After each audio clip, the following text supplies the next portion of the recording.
আসসালামু আলাইকুম রহমতুল্লাহি ওয়াবারাকাতুহু। সম্মানিত প্রিয় বন্ধুগণ, আজকে খুবই একটি গুরুত্বপূর্ণ বিষয় নিয়ে উপস্থিত হইলাম। সেই বিষয়টি হলো, যেসব ভাই এবং বোনেরা মিলনের ক্ষেত্রে একেবারেই অনীহা দেখা দেয়, আপনি এই ঘরোয়া উপাদানটি ব্যবহার করুন। আল্লাহ পাকের অশেষ মেহেরবানিতে আল্লাহ পাক আপনার অনীহা, আপনার সমস্যা আল্লাহ পাক রব্বুল আলামিন দূর করে দিবেন। আমাদের মাঝে অনেক ভাইয়েরা প্রশ্ন করতেছেন যে আমাদের মিলনের ক্ষেত্রে কোনো অনীহা নাই, কিন্তু আমাদের স্ত্রীর ক্ষেত্রে, তাদের এই ক্ষেত্রে অনেক অনীহা। আপনি এই ঘরোয়া উপাদানটি আপনার সঙ্গীকে, প্রিয় মানুষটিকে আপনি খাওয়ান, কয়েকদিন খাওয়ান, অবশ্যই এটার ফলাফল, এটার সুফল আপনি অবশ্যই পাবেন। তো আমরা দেরি না করে মূল আলোচনায় চলে যাই। তো সম্মানিত প্রিয় বন্ধুগণ, দেখুন, আল্লাহ পাক রব্বুল আলামিন সকল মানুষকে একটা যৌবনকাল দিয়েছেন। এই অনেক মানুষ ভুল পথে, অন্যায়ভাবে, খারাপ রাস্তায় তাদের যৌবিক চাহিদাটাকে অনেক ভুল পথে খরচ করে ফেলে অনেক ভাই এবং বোনেরা। আল্লাহ পাক এই ক্ষমতাটা, শক্তিটা আল্লাহ পাক সকল মানুষকে দিয়ে থাকেন। যেহেতু আপনি অন্যায় রাস্তায়, ভুল রাস্তায় আপনি খরচ করে ফেলছেন, এই কারণে আপনাকেই এখন ভোগান্তি তো আপনাকেই পেতে হবে, কষ্ট আপনাকেই করতে হবে, আমল আপনাকেই করতে হবে। কে কি বলল সেদিকে আপনাকে কর্ণপাত করলে হবে না, বরং আল্লাহর উপর বিশ্বাস রেখে, ইয়াকিন রেখে আজকে এই ঘরোয়া উপাদানটি আপনি শুরু করে দেন। আল্লাহ পাকের অশেষ মেহেরবানিতে আপনি কয়েকদিনের মধ্যেই সফলতা পেয়ে যাবেন ইনশাআল্লাহ। তো আমরা দেরি না করে মূল আলোচনায় চলে যাই। তো আমাদেরকে মোট 4টি জিনিস নিতে হবে।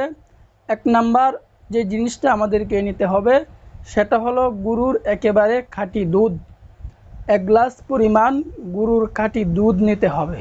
দ্বিতীয় নাম্বারে হচ্ছে আপনাকে বড়ইয়ের আচার নিতে হবে। তৃতীয় নাম্বারে হচ্ছে আপনাকে কালো জিরা নিতে হবে।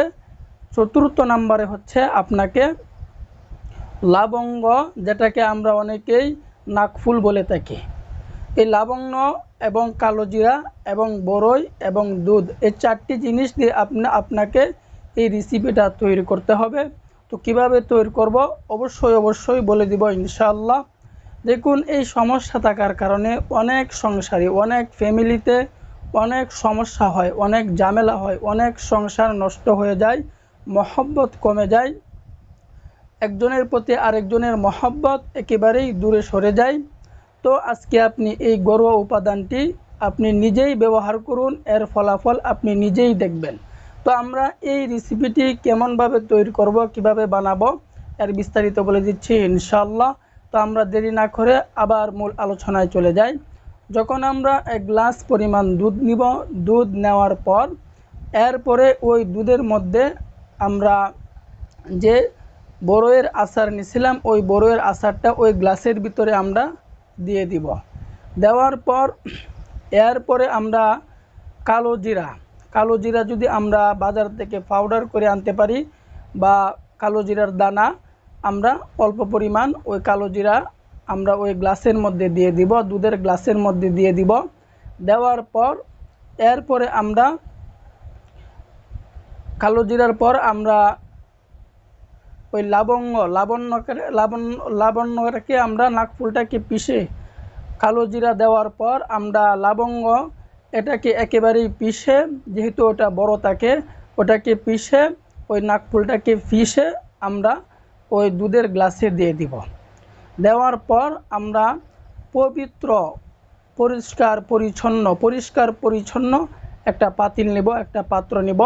নেওয়ার পর ওই পাতিলটার ভিতরে আমরা ওই যে জিনিসগুলো দিছিলাম, দুধ, আচার, বড়ইয়ের আচার এবং কালো জিরা ও লবঙ্গ, এটা আমরা পাতিলের মধ্যে ঢেলে দিব। ঢেলে দেওয়ার পর আমরা আগুনের মধ্যে দিয়ে দিব। আগুনে দিয়ে আমরা 5 থেকে 10 মিনিট পরিমাণ আমরা গরম করব। গরম করার পর এটাকে আমরা ঠান্ডা করে নিব।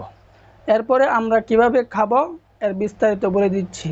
দেখুন, আপনি এই ঘরোয়া উপাদানটি ব্যবহার করুন, দেখবেন আল্লাহ পাকের অশেষ মেহেরবানিতে আপনার সমস্যা দূর হয়ে যাবে।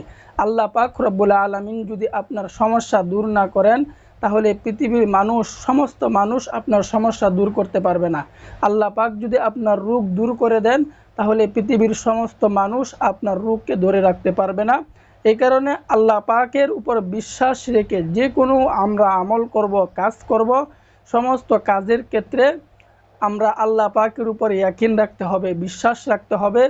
দেখুন, রোগ যেহেতু আল্লাহ পাক দিছেন, আমরা চেষ্টা করব, ওষুধ খাবো, ঘরোয়া উপাদান ব্যবহার করব।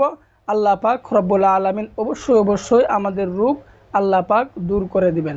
তো আমরা কিভাবে খাবো? যখন ওটা আমরা 10 মিনিট পরিমাণ, 10 মিনিট বা 5 মিনিট গরম করব। এই আমরা যখন গরম করব, হালকা নাড়াছাড়া দিব। নাড়াছাড়া দেওয়ার পর 10 মিনিট গরম করার পর এটাকে আমরা নামিয়ে ফেলব। ঠান্ডা হওয়ার আগ পর্যন্ত আমরা অপেক্ষা করব। এরপরে যখন আমরা এটা 1 গ্লাস পরিমাণ আবার ওটাকে আমরা গ্লাসে নিয়ে নিব। নেওয়ার পর আমরা প্রতিদিন যে বোনেরা, যে ভাইরা একেবারেই মিলনের ক্ষেত্রে অনীহা দেখায়, তাকে আপনি এটা খাওয়ায় দিবেন। আল্লাহ পাকের অশেষ মেহেরবানিতে দেখবেন তার অনীহা একেবারেই দূর হয়ে যাবে। অল্প কিছুদিনের ভিতরেই তার অনীহা দূর হয়ে যাবে। আপনি এই ঘরোয়া উপাদানটি 1 মাস পর্যন্ত ব্যবহার করে দেখুন। আল্লাহ পাকের অশেষ মেহেরবানিতে আপনার সমস্যা দূর হয়ে যাবে।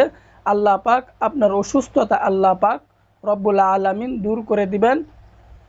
তো এই জন্য আমরা আল্লাহ পাকের রহমত, কারণ আল্লাহ পাকের রহমত অতি দ্রুত আসে বান্দার নিকট। আল্লাহ পাক বলেন, লা তাকনাতু মির রাহমাতিল্লাহ, যে আল্লাহ পাকের রহমত অতি নিকটে, অতি দ্রুত আসে। এই কারণে আল্লাহ পাকের কাছে আমাদের রোগের ব্যাপারে চাইতেও হবে, কারণ আল্লাহ পাক রোগের ক্ষেত্রে আমাদেরকে শেষ রাত্রিতে ডাকতে থাকেন, কেউ আসো নাকি অভাবের মধ্যে, কেউ আসো নাকি রোগের মধ্যে, আমার কাছে চাও, আমি আল্লাহ পাক রব্বুল আলামিন তোমার রোগ দূর করব, তোমার সমস্যা দূর করে দিব।